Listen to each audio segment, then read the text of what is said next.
पाकिस्तान भले ही कंगाल हो चुका हो, लेकिन वो चुपचाप बैठने वाला देश नहीं है।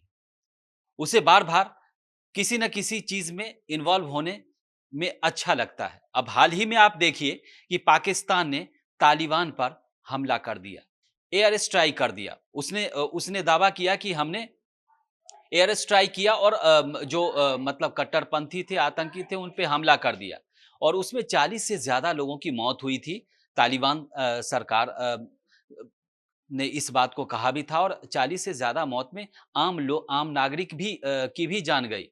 उसके बाद तालिबान कहाँ चुपचाप बैठने वाला था। फिर तालिबान ने भी कल जो है वो उसने हमला किया और हमले में जो है वो 19 पाकिस्तानी सैनिकों के मार गिराने का दावा किया है। उसके अलावा उन्होंने कहा कि उनके 2 चौकियों पर कब्जा कर लिया। ये पाकिस्तान का जो झगड़ा है, असली मामला डुरंड लाइन को लेकर के है। ये मामला आज से नहीं है। जब अमेरिकी सैनिक जो अफ़गानिस्तान में थे, उससे पहले की बहुत पुराने झगड़े हैं दोनों देशों के बीच में और चूँकि अमेरिकी फ़ौज जब थी, तो पाकिस्तान ने कभी भी ये हिमाकत नहीं की कि वो अफ़गानिस्तान पर एयर स्ट्राइक करे।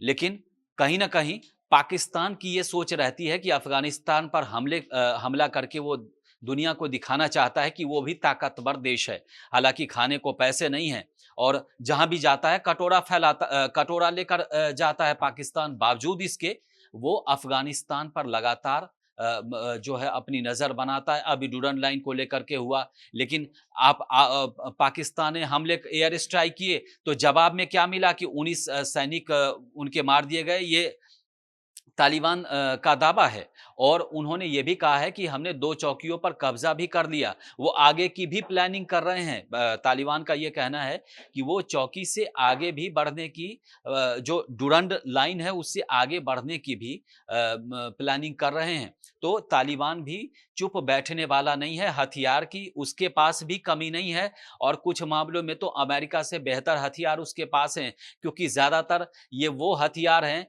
जो पाकिस्तानी जो अमेरिकी सैनिकों वाले भी हैं और उस दौरान जो है अफ़गानिस्तान को बहुत ज़्यादा फंडिंग हुई थी, तो जो खरीदे भी गए हैं वो अत्याधुनिक हथियार हैं अफ़गानिस्तान में जो तालिबान सरकार है उसके पास।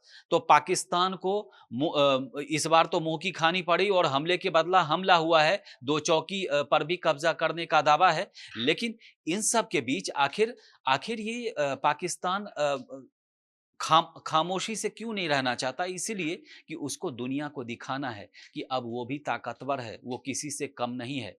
हालाँकि भारत के सामने उसकी कोई ताकत नहीं चलती। हर बार उसे मुँह की खानी पड़ती है, चाहे जम्मू-कश्मीर का मामला हो या इसका मसला कहीं और उठाने पर हो, किसी और मंच पर। हमेशा भारत करारा जवाब देता है, लेकिन इस बार पाकिस्तान को उम्मीद शायद कम रही होगी कि तालिबान सरकार भी उसे करारा जवाब देगी, लेकिन तालिबान से भी उसे करारा जवाब मिला है।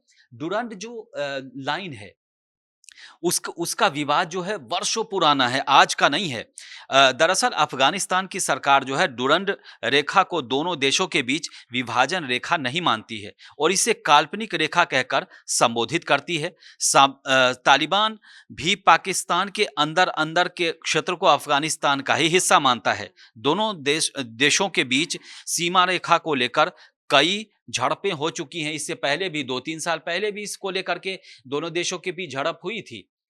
लेकिन मामला सुलझ गया। लेकिन इस बार पाकिस्तान ने ही जब अफ़गानिस्तान पर हवाई हमला किया, तालिबान सरकार ने उसका फिर करारा जवाब दिया और आगे भी तालिबान का दावा है कि वो आगे भी कार्रवाई के लिए तैयारी कर रही है। तो पाकिस्तान ने कहीं न कहीं मुसीबत बैठे बिठाए मुसीबत मोल ले ली है और तालिबान सरकार के पास भी पाकिस्तान से कम हथियार नहीं हैं। हवाई हमले में हो सकता है वो थोड़ा कमज़ोर पड़े, लेकिन ज़मीनी स्तर पे तालिबान जो है कहीं एक समय में उनको जो ट्रेनिंग दी गई और एक समय में जो उनके ये थे वो काफ़ी हाईटेक तरीके से लड़ने के लिए सक्षम हैं, क्योंकि उन्होंने अमेरिकी सैनिक को देखा है। उनसे बेशक उन्हें ट्रेनिंग ना मिली हो, लेकिन किसी न किसी तरीके से तो ट्रेंड हुए हैं वो, और उनको काफ़ी स्ट्रॉन्ग लड़ाका भी माना जाता है। तो पाकिस्तान ने इस बार